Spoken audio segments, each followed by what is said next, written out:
গত 4 মাস ধরে মধ্যপ্রাচ্যের আকাশে যে রহস্যের ঘন মেঘ জমছিল, আজ তা এক মহাবিস্ফোরণে রূপ নিয়েছে। গত 28শে ফেব্রুয়ারির মার্কিন ও ইসরায়েলি বিমান হামলায় ইরানের সর্বোচ্চ ধর্মীয় নেতা আয়াতুল্লাহ আলী খামেনির মৃত্যুর খবর ছড়িয়ে পড়েছিল। কিন্তু দীর্ঘ 133 দিন ধরে যে প্রশ্নটি পুরো বিশ্বকে তাড়া করে বেড়াচ্ছিল তা হলো, কোথায় রাখা হয়েছিল এই ক্ষমতাধর নেতার মরদেহ। দীর্ঘ লুকোচুরি আর ধামাচাপা দেওয়ার পর অবশেষে যখন খামেনির শেষকৃত্যের আনুষ্ঠানিক ঘোষণা এলো, তখন শিয়া ইসলামিক রীতি আর আধুনিক বিজ্ঞানের সমস্ত হিসাব নিকাশ ওলটপালট হয়ে গেছে। মৃত্যুর 4 মাসেরও বেশি সময় পর আগামী 4 জুলাই থেকে 9 জুলাই পর্যন্ত অনুষ্ঠিত হতে যাচ্ছে ইতিহাসের সবচেয়ে দীর্ঘ এবং বর্ণাঢ্য এক জানাজা। কিন্তু প্রশ্ন হলো, ইসলামিক আইন যেখানে মৃত্যুর পর দ্রুত দাফনের তাগিদ দেয়, সেখানে ইরানের এই নজিরবিহীন বিলম্বের আসল রহস্যটা কি? আজ আমরা উন্মোচন করব তেহরানের সেই গোপন কক্ষের গল্প এবং ইতিহাসের সবচেয়ে বড় জানাজার পেছনের ভূরাজনীতি। পুরো বিষয়টি জানতে ভিডিওটি শেষ পর্যন্ত দেখুন। আর আপনি যদি এই চ্যানেলে নতুন হন, তবে এখনই সাবস্ক্রাইব করে রাখুন দেশ বিদেশের সব ব্রেকিং নিউজ এবং বিশ্লেষণের জন্য। সবচেয়ে বড় রহস্যের দেয়াল তৈরি হয়েছে খামেনির মরদেহের বর্তমান শারীরিক অবস্থা এবং এর জটিল সংরক্ষণ প্রক্রিয়া নিয়ে। তেহরান প্রশাসন এই দীর্ঘ 4 মাস ধরে খামেনির লাশের অবস্থান ও অবস্থা নিয়ে সম্পূর্ণ নীরবতা বজায় রেখেছিল। কোনো অফিসিয়াল তথ্য না থাকায় আন্তর্জাতিক গোয়েন্দা সংস্থা থেকে শুরু করে সামাজিক যোগাযোগ মাধ্যমে এখন চলছে নানা জল্পনা কল্পনা। চিকিৎসা বিজ্ঞান ও ফরেনসিক বিশেষজ্ঞরা বলছেন, -ডিগ্রি সেলসিয়াসের বিশেষ কোল্ড স্টোরেজ এবং আধুনিক এমবাপিং বা কৃত্রিম রাসায়নিক প্রযুক্তির সাহায্য ছাড়া এত দীর্ঘ 133 দিন একটা লাশ অবিকৃত রাখা বৈজ্ঞানিকভাবে অসম্ভব। এই এমবামিং প্রক্রিয়ায় শরীরের সমস্ত রক্ত ও তরল বের করে সেখানে ফর্মালডিহাইড, গ্লুটালডিহাইড এবং বিশেষ রাসায়নিক মিশ্রণ পুশ করতে হয়, যা কোষের পচন সাময়িকভাবে থামিয়ে দেয়।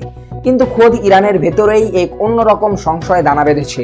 সেই ভয়াবহ ক্ষেপণাস্ত্র হামলার রাতে নিহত অন্যান্য শীর্ষ সামরিক কমান্ডার ও কর্মকর্তাদের দেহাবশেষ এতটাই ক্ষতবিক্ষত ও দগ্ধ হয়েছিল যে সপ্তাহের পর সপ্তাহ পরে উদ্ধার হওয়া সেই লাশগুলো শনাক্ত করতে শেষ পর্যন্ত ডিএনএ পরীক্ষার সাহায্য নিতে হয়েছিল।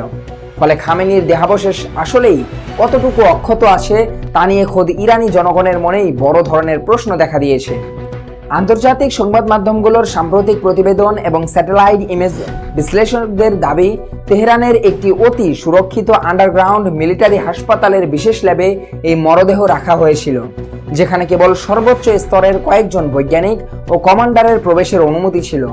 অনলাইনে এমন গুঞ্জনও ছড়িয়ে পড়েছে যে হামলায় খামেনির শরীর মারাত্মকভাবে ক্ষতিগ্রস্ত হওয়ায় এই দীর্ঘ সময়ে প্লাস্টিক সার্জারি বা কৃত্রিম সিলিকন প্রতিচ্ছবি তৈরি করা হয়েছে, যাতে শেষকৃত্যের সময় কফিন উন্মুক্ত করা হলে কোনো অসঙ্গতি ধরা না পড়ে।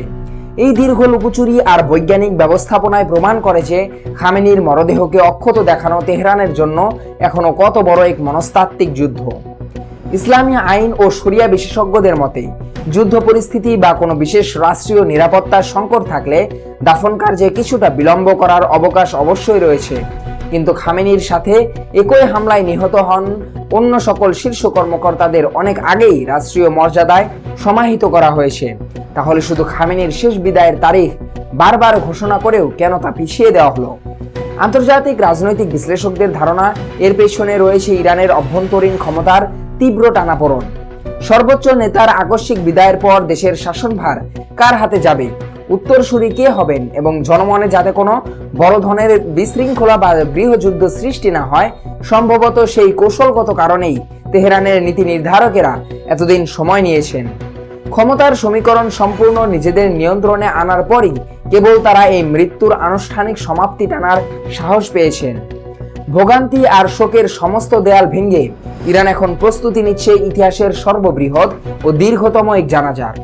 6 দিনব্যাপী এই শোকের মহোৎসব শুধু ইরানের সীমান্তেই সীমাবদ্ধ থাকছে না, বরং ভূরাজনৈতিক কৌশল হিসেবে এটি ছড়িয়ে পড়ছে প্রতিটি দেশ ইরাকের মাটিতে। সরকারি রুটম্যাপ অনুযায়ী আগামী শনিবার খামেনির মরদেহ সর্বসাধারণের শেষ শ্রদ্ধা নিবেদনের জন্য রাখা হবে তেহরানের গ্র্যান্ড মুসাল্লায়, যেখানে লাখ লাখ মানুষের ঢল সামলাতে ইতিমধ্যেই বিশেষ কন্ট্রোল রুম ও কয়েক স্তরের নিরাপত্তা বেষ্টনী তৈরি করা হয়েছে। সোমবার পর্যন্ত তেহরানের প্রধান প্রধান রাজপথ জুড়ে বের করা হবে স্মরণকালের বৃহত্তম শোক মিছিল, যার জন্য তেহরানের সমস্ত ট্রাফিক রোড রিডিজাইন করা হয়েছে। এরপর 7 জুলাই মরদেহ নিয়ে যাওয়া হবে শিয়া ইসলাম ও ধর্মীয় শিক্ষার অন্যতম প্রধান কেন্দ্র পবিত্র শহর কোমে। সেখান থেকে ইরানের বিশেষ সামরিক বিমানে করে কফিন উড়িয়ে নিয়ে যাওয়া হবে ইরাকের পবিত্র নাজাফ ও কারবালা শহরে, যা বিশ্ব ইতিহাসের কোনো রাষ্ট্রপ্রধানের জানাজার ক্ষেত্রে এক নজিরবিহীন ও বিরল ঘটনা। ইরাকের এই দুটি পবিত্র শহরে খামেনির প্রতীকী জানাজা ও শোকযাত্রার মাধ্যমে তেহরান মূলত পুরো মধ্যপ্রাচ্যে তাদের অক্ষ অব রেজিস্ট্যান্স বা প্রতিরোধ যোদ্ধাদের নেটওয়ার্কে এক সুতোই বাধার বার্তা দিচ্ছে। সর্বশেষ 9 জুলাই খামেনির মরদেহ পুনরায় ইরানি ভূখণ্ডে ফিরিয়ে এনে তার জন্মশহর মাশহাদের পবিত্র ইমাম রেজা মাজার প্রাঙ্গণে চূড়ান্তভাবে দাফন করা হবে। আন্তর্জাতিক মিডিয়া ও গোয়েন্দা সংস্থাগুলোর সর্বশেষ রিপোর্ট অনুযায়ী এই 6 দিনের রুটম্যাপের প্রতিটি পয়েন্টে কোটি মানুষের সমাগম সামাল দিতে ইরান ও ইরাক প্রশাসন যৌথ কমান্ডো সেন্টার গঠন করেছে। এই দীর্ঘ ও বিস্তৃত রুটম্যাপের মাধ্যমে ইরান মূলত মুসলিম বিশ্বে নিজেদের ধর্মীয় আধিপত্য, শিয়া সংস্কৃতির আবেগ এবং পশ্চিমা বিশ্বের নিষেধাজ্ঞার মুখেও তাদের একতাবদ্ধ বিশাল শক্তির এক চূড়ান্ত প্রদর্শন করতে যাচ্ছে। তেহরানের দাবি অনুযায়ী এই জানাজায় প্রায় 1.5 থেকে 2 কোটি মানুষের সমাগম হতে পারে, যা আধুনিক ইতিহাসের সমস্ত রেকর্ড ভেঙে দেবে। এই বিশাল আয়োজনে অংশ নিতে ইতিমধ্যে বিশ্বের 30টিরও বেশি দেশের শীর্ষ কর্মকর্তা এবং 90টি দেশের ধর্মীয় নেতারা ইরানে পৌঁছাতে শুরু করেছেন। রাশিয়া, চীন, পাকিস্তান, ভারত ও কিউবার মতো পরাশক্তিগুলোর প্রতিনিধিরা এই জানাজায় উপস্থিত থাকছেন, যা আমেরিকার জন্য এক বড় ভূরাজনৈতিক বার্তা।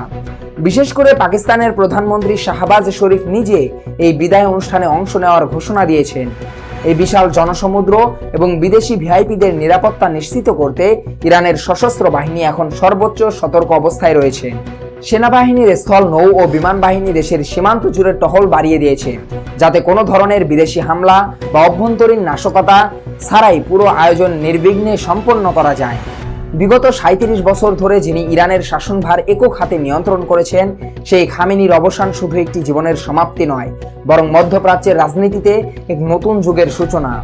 দীর্ঘ 133 দিনের রহস্যের পর তার এই মহাজানাজা বিশ্ববাসীকে চমকে দিলেও খামেনির এই শূন্য স্থান ইরান আগামী দিনে কিভাবে পূরণ করবে, সেটাই এখন দেখার বিষয়।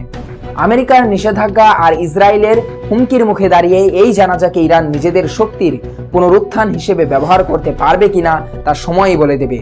ভিডিওটি ভালো লাগলে একটি লাইক দিন এবং এমন গভীর ও নিরপেক্ষ রাজনৈতিক ধর্মীয় বিশ্লেষণ নিয়মিত পেতে আমাদের চ্যানেলটি সাবস্ক্রাইব করে পাশেই থাকুন। দেখা হবে পরবর্তী ভিডিওতে। ধন্যবাদ।